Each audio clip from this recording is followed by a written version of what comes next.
How do we know whether data is linear enough that doing linear regression is a good idea?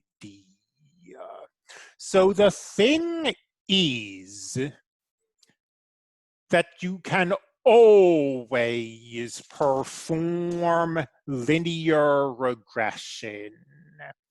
Maybe your data is completely non-linear.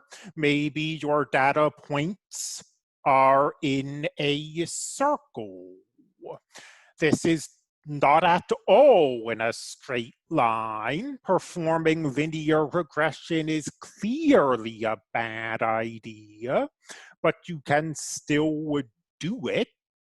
I mean, and you'll get, as it turns out, this horizontal line of best fit, and it's just worthless. It's not telling you anything. So far, the only sort of guideline we have given you is to look at data points and eyeball it. Ask yourself, does this data look like it's kind of linear, or doesn't it?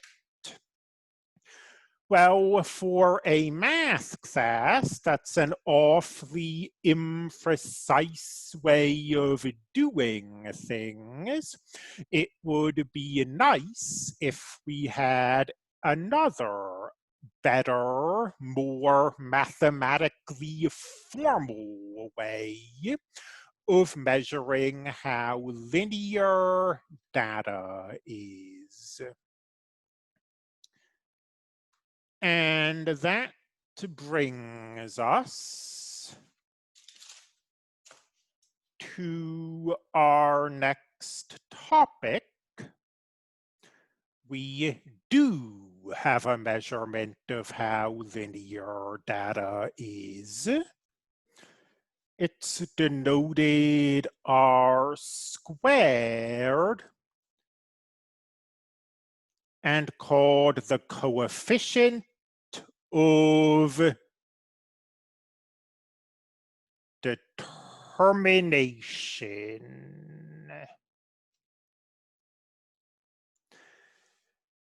R squared goes between 0 and 1.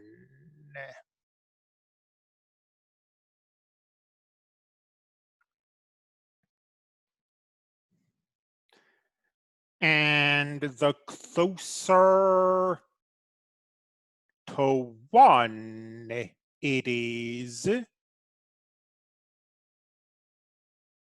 the more linear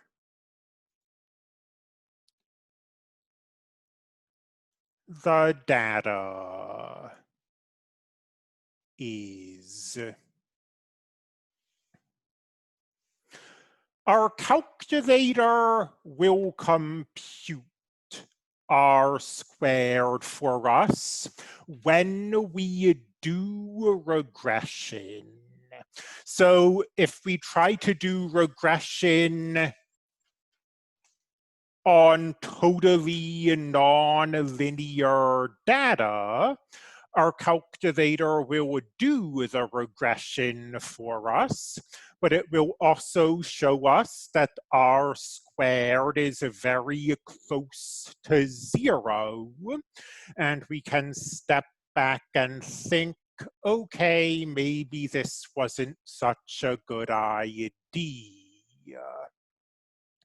However, for whatever reason, our calculator will not show us R squared by default. It has to be told to. We're now going to go to the catalog. You see it in blue above the 0 button. So we press the blue button, turn this on first. We press the blue button, we press 0, and here is every single command our calculator has in it. We're going to take a shortcut.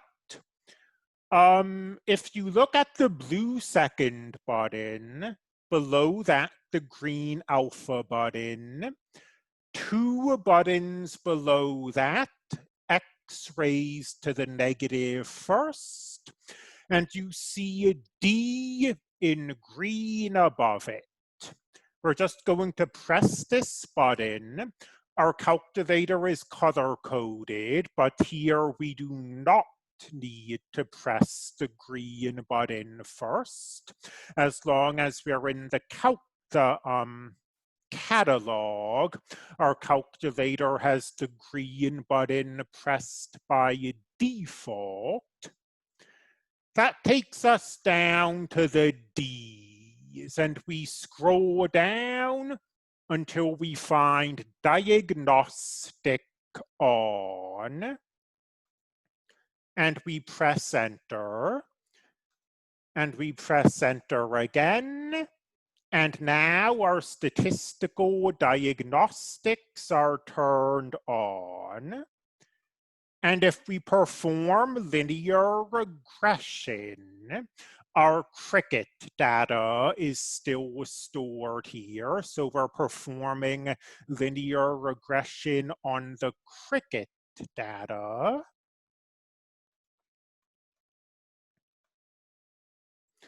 Our calculator gives us R squared, the coefficient of determination. Unfortunately, we're kind of just kicking the problem down the road a bit because, you know, previously, all we had was the graph. We'd look at the graph and try to make a value judgment over whether it was linear or not. And we said, well, this isn't very formal. Let's find a more formal way of deciding whether the data is linear. So we came up with the coefficient of determination, but now we still have a value judgment or a judgment call to make because there's no cutoff for the coefficient of determination. It's not like you can say if it's over 0.9, it's linear. If it's under 0.9, it's not. How close to 1 the coefficient of determination needs to be before you call it linear varies wildly from field to field. For example, psychology often has quite messy data sets. And if you see an R squared of 0.6, you think, oh, that's pretty good. This data is pretty linear.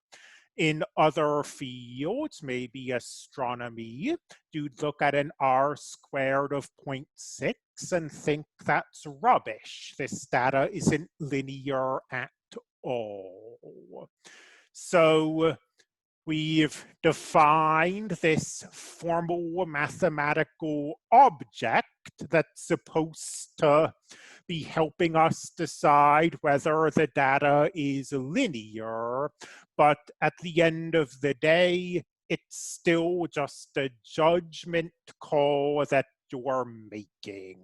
How close to 1 R squared needs to be before linear regression is worth doing.